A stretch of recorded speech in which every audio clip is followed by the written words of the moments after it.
Hello friends, எல்லாருக்கும் வணக்கம். Welcome to my channel. இப்போ ரீசெண்டாக பார்த்தீங்கன்னா லேட்டஸ்ட் கமெண்ட்டில் ஒருத்தர் பார்த்தீங்கன்னா கமெண்ட் வந்து வச்சுருக்காரு. என்ஆர்ஐ அக்கௌண்ட் மூலம் இந்தியாவிற்கு பணம் எப்படி அனுப்புவது என்று எந்த பதிவும் யூடியூபில் இல்லை. என்ஆர்ஐ, என்ஆர்இ, என்ஆர்ஓ என்றால் என்ன என்று தான் உள்ளது. என்ஆர்ஐ மூலம் எப்படி அனுப்புவதுன்னு சொல்லிட்டு கேட்டிருக்காரு.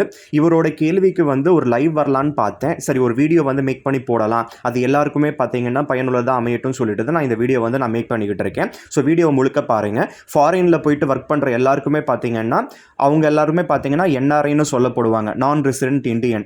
அதாவது இந்தியால இருந்து பாத்தீங்கன்னா நீங்க ஒரு 6 மாசம் விலகி இருக்கீங்கன்னாலே பாத்தீங்கன்னா உங்களுக்கு நான் ரெசிடென்ட் இந்தியன் கீழே வந்துடுவீங்க. அது எந்த அப்ராட வேணா இருக்கலாம். ஸோ அந்த மாதிரி என்ஆர்ஐஸ் எல்லாருக்குமே இந்த பதிவு வந்து பெரிதும் உபயோகமா இருக்கும். ஸோ முழுக்க பாருங்க. இப்போ ஃபர்ஸ்ட் ஆஃப் ஆல் நீங்கள் புரிஞ்சுக்க வேண்டியது என்னன்னு பார்த்தீங்கன்னா, என்ஆர்ஐன்றது வந்து அக்கௌண்ட் கிடையாது. அது வந்து பார்த்தீங்கன்னா நீங்கள் இந்தியாவை விட்டு நீங்கள் வெளிநாட்டில் எங்கேயாவது வேலை பார்க்குறீங்கன்னா அப்போ உங்களுக்கு என்ஆர்ஐன்னு சொல்லுவாங்க. நீங்கள் தான் வந்து இந்தியாவில் இருந்தால் ஆர்ஐன்னு சொல்லுவாங்க, ரெசிடென்ட் இந்தியன்.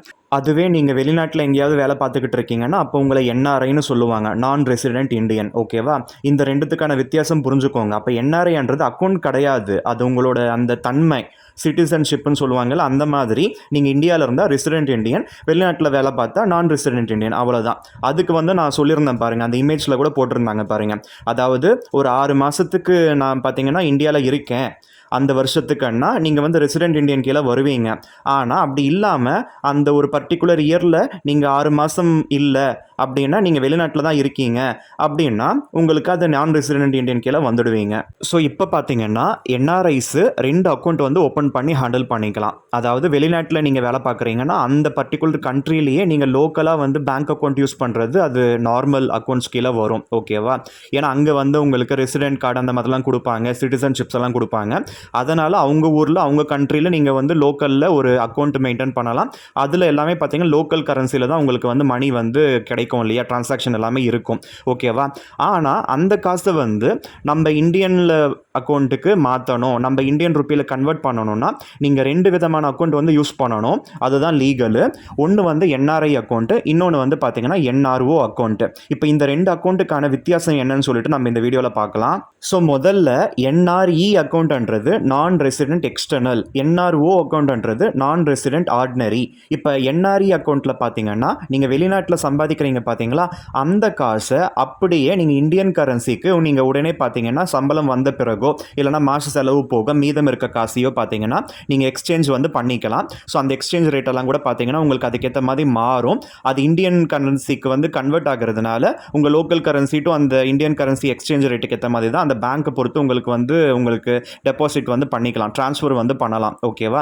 இப்போ அந்த காசு முழுக்கவே பார்த்தீங்கன்னா இன்ட்ரெஸ்ட் வந்து டேக்ஸ் ஃப்ரீ. நம்ம இந்தியன் கவர்மெண்ட் வந்து டேக்ஸ் எதுவுமே பிடிக்க மாட்டாங்க. இப்போ நீங்கள் மாதம் மாதம் வந்து 50,000 ரூபாய் சேர்க்குறீங்கன்னா அந்த 50,000 ரூபாவை நீங்கள் ஃபிக்ஸட் டெபாசிட் போட்டுக்கலாம், ரெக்கரிங் டெபாசிட் போடலாம், என்ன வேணால் போடலாம். அப்படியெல்லாம் போட்டதுக்கப்புறம் அதில் வந்து ஒரு வட்டி தொகை வந்து வரும் இல்லையா, அந்த வட்டி தொகையில் இந்தியாவிலேருந்து கண்டிப்பாக யாருமே பார்த்தீங்கன்னா டேக்ஸ் பிடிக்க மாட்டாங்க, கம்ப்ளீட்லி டேக்ஸ் ஃப்ரீ. அதனால் நீங்கள் மாதத்துக்கு 3 லட்சம் ரூபாய் எஃப்டி போடுறவங்கலாம் கூட நான் பார்த்தது உண்டு. வெளிநாட்டில் வேலை பார்க்குறவங்க நல்லா கை நிறைய சம்பாதிப்பாங்க, 10 லட்சம் ரூபாய் மாதம் சம்பாதிக்கிறவங்கலாம் கூட இருக்காங்க. அந்த மாதிரியான பீப்புள் அவ்வளோ பல்கான அமௌண்ட்டு அப்படியே பார்த்தீங்கன்னா அந்த லோக்கல் அக்கௌண்ட்டில் இருந்து என்ஆர்இ அக்கௌண்ட்டுக்கு வந்து மாற்றிடுவாங்க. அப்படி மாற்றிட்டு அதில் எஃப்டிஓ இல்லைனா ஆர்டிஓ இந்த மாதிரியான இன்வெஸ்ட்மெண்ட் வந்து பண்ணிப்பாங்க. அது எல்லாமே பார்த்தீங்கன்னா கம்ப்ளீட்லி டேக்ஸ் ஃப்ரீ. அதனால் பார்த்தீங்கன்னா நிறைய பேர் என்ஆர்இ அக்கௌண்ட்டு தான் ஓப்பன் பண்ணணும்னு நினைப்பாங்க. அதுதான் கரெக்டும் கூட. உங்களுக்கு இந்தியாவில் வேறு எந்த ஒரு வருமானமும் இல்லை அப்படின்னா நீங்கள் ஜஸ்ட் என்ஆர்ஐயாக இருக்கிறப்ப என்ஆர்இ அக்கௌண்ட் மட்டும் ஓப்பன் பண்ணிக்கோங்க, போதுமானது. அது கம்ப்ளீட்டாக பார்த்தீங்கன்னா டேக்ஸ் ஃப்ரீயாக இருக்கும், நல்லாவே பெனிஃபிட்ஸ் உங்களுக்கு இருக்கும். அதுவே நீங்கள் இந்தியாவில் போடுறப்பெல்லாம் பார்த்தீங்கன்னா எஃப்டி போடுறப்ப ஆர்டி போடுறப்ப அதில் வர வட்டிக்கெல்லாம் கூட பார்த்தீங்கன்னா டேக்ஸ் இருக்குது. அது பார்த்தீங்கன்னா ஒரு வருஷத்துக்கு ஒருத்தருக்கு 40,000 வரையும் பார்த்தீங்கன்னா விலக்கு இருக்குது.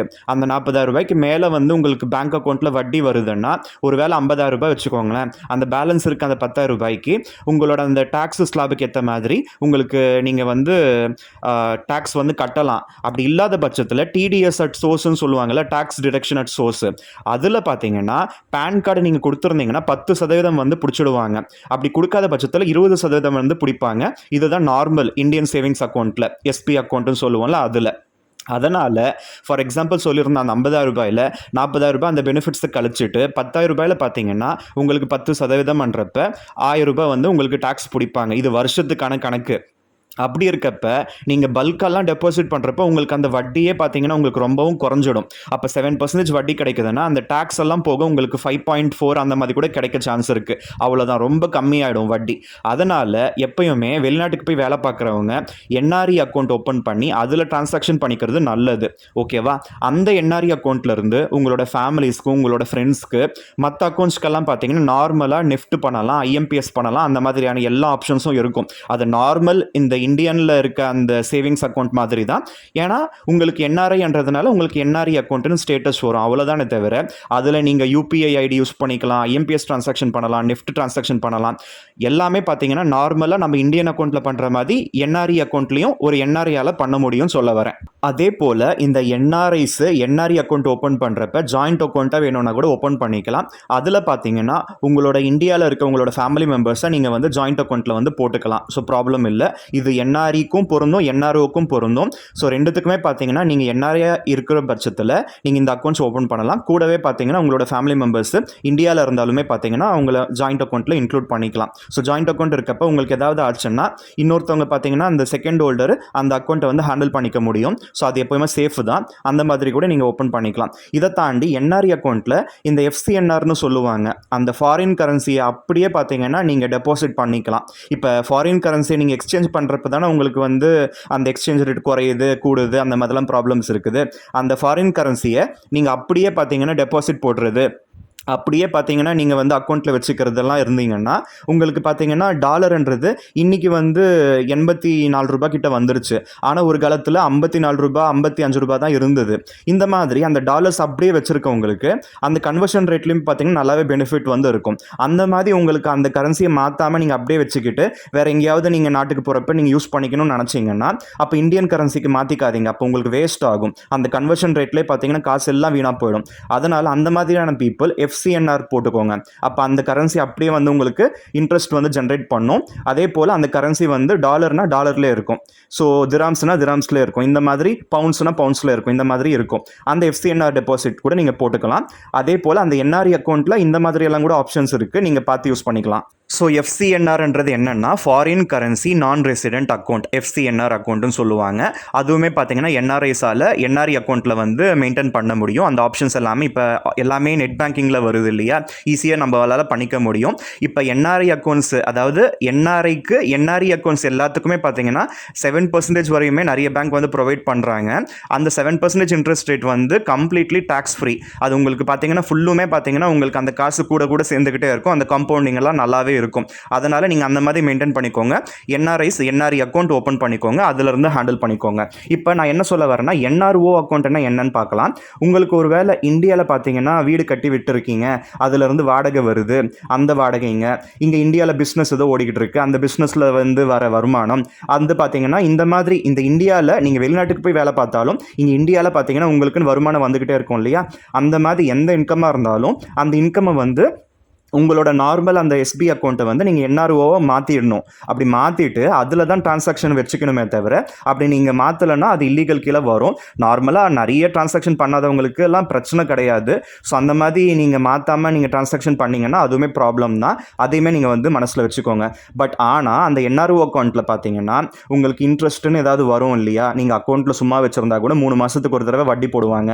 அப்படி இல்லைன்னா நீங்கள் ஆர்டி கட்டுறீங்க இல்லைன்னா எஃப்டி போடுறீங்கன்னா அதில் வட்டி வரும் பார்த்தீங்களா, அந்த வட்டி வந்து யாராக இருந்தாலும் எவ்வளோ சம்பாத்தியமாக இருந்தாலும் பேன் கார்டு சப்மிட் பண்ணியிருந்தாலும் இல்லைனாலும் 30% அப்படியே டேக்ஸ் பிடிச்சிடுவாங்க. அப்போ பார்த்தீங்கன்னா 7% வட்டி வந்து ஆர்டிலையோ எஃப்டிலையோ கொடுக்குறாங்கன்னா அதில் 30% போயிடும். உங்களுக்கு பார்த்தீங்கன்னா 4.8 5% கூட கிடைக்காது. அதனால் என்ஆர்ஓ அக்கௌண்ட்டில் இந்த மாதிரி லிமிட்டேஷன்ஸ் இருக்குது. அதில் பார்த்தீங்கன்னா உங்களுக்கு அசல் வருது, அதெல்லாம் எதுவும் கண்டுக்க மாட்டாங்க. ஆனால் அதில் வர வட்டிக்கு வந்து 30% வந்து டேக்ஸ் பிடிச்சிடுவாங்க. ஸோ அதையும் மனசில் வச்சுக்கோங்க. பட் நான் ரெசிடென்ட் இந்தியன் ஆனதுக்கப்புறம் இந்த மாதிரி என்ஆர்ஓ அக்கௌண்ட் தான் மெயின்டைன் பண்ணணும். நார்மல் சேவிங்ஸ் அக்கௌண்ட் வந்து மெயின்டைன் பண்ணக்கூடாது, அதுதான் லீகலு. அதுக்கேற்ற மாதிரி நீங்கள் பார்த்து யூஸ் பண்ணிக்கோங்க. ஒருவேளை உங்களுக்கு இந்தியாவில் வந்து ஏதாவது வருமானம் வந்துக்கிட்டே இருக்குது, அந்த வருமானத்தெல்லாம் எப்படி ஹேண்டில் பண்ணுறதுன்னு தெரியலன்னா உங்களோட நார்மல் சேவிங்ஸ் அக்கௌண்ட்டை என்ஆர்ஓ அக்கௌண்ட்டை மாற்றிடுங்க. அதில் ட்ரான்சாக்ஷன் வச்சுக்கோங்க. அதில் வந்து அதுக்கேற்ற மாதிரி கண்டிப்பாக 30% டேக்ஸ்ன்றது கன்ஃபார்மு. அது யாராக இருந்தாலும் பிடிச்சிடுவாங்க. அது டேக்ஸ் டிடக்ஷன் அட் சோர்ஸ்லேயே வந்துடும். நீங்கள் என்ஆர்ஓ மாற்றிட்டீங்கன்னா உங்களுக்கு எந்த வட்டி வந்தாலும் இந்த மாதிரி எந்த இதுவாக இருந்தாலும் அது ஆட்டோமேட்டிக்காகவே பார்த்தீங்கன்னா பேங்க்கே பார்த்தீங்கன்னா அதில் 30% டேக்ஸ் பிடிச்சிடுவாங்க. ஃபார் எக்ஸாம்பிள், ₹1,00,000 நீங்கள் எஃப்டி போட்டு ₹1,30,000 வந்து அது மெச்சூரிட்டி கிடச்சிருக்குது. அந்த ₹30,000 வந்து பார்த்தீங்கன்னா உங்களுக்கு அந்த டேக்ஸ் சோர்ஸ் பார்த்தீங்கன்னா டிடிஎஸ் பிடிச்சிடுவாங்க. 30% பிடிச்சிடுவாங்க. அப்போ ₹30,000 இன்ட்டு 30% போட்டிங்கன்னா கிட்டத்தட்ட ₹9,000 வந்து பிடிச்சிடுவாங்க. ஸோ இதுதான் வந்து நார்மல். ஏன்னா அந்த நேரத்தில் பார்த்தீங்கன்னா உங்களுக்கு அந்த வருஷத்துக்கு ₹40,000 அந்த லிமிட் வரையும் பார்த்தீங்கன்னா உங்களுக்கு டேக்ஸ் பிடிக்க மாட்டாங்க. அந்த மாதிரிலாம் கிடையாது. அது என்ஆர்ஓ அக்கௌண்ட்டுன்னு ஆனதுக்கப்புறம் உங்களுக்கு நார்மலாகவே டிடிஎஸ் வந்து 30% இருக்க தான் செய்யும், பேன் கார்டு சப்மிட் பண்ணியிருந்தாலும். இதுதான் எனக்கு தெரிஞ்ச வரையும் நான் சொல்லிக்கிட்டு இருக்கேன். ஸோ இதெல்லாம் மனசில் வச்சுக்கிட்டு நீங்கள் என்ஆர்ஐயாக ஆனதுக்கப்புறம் NRE account, NRO account use பண்ணிக்கோங்க.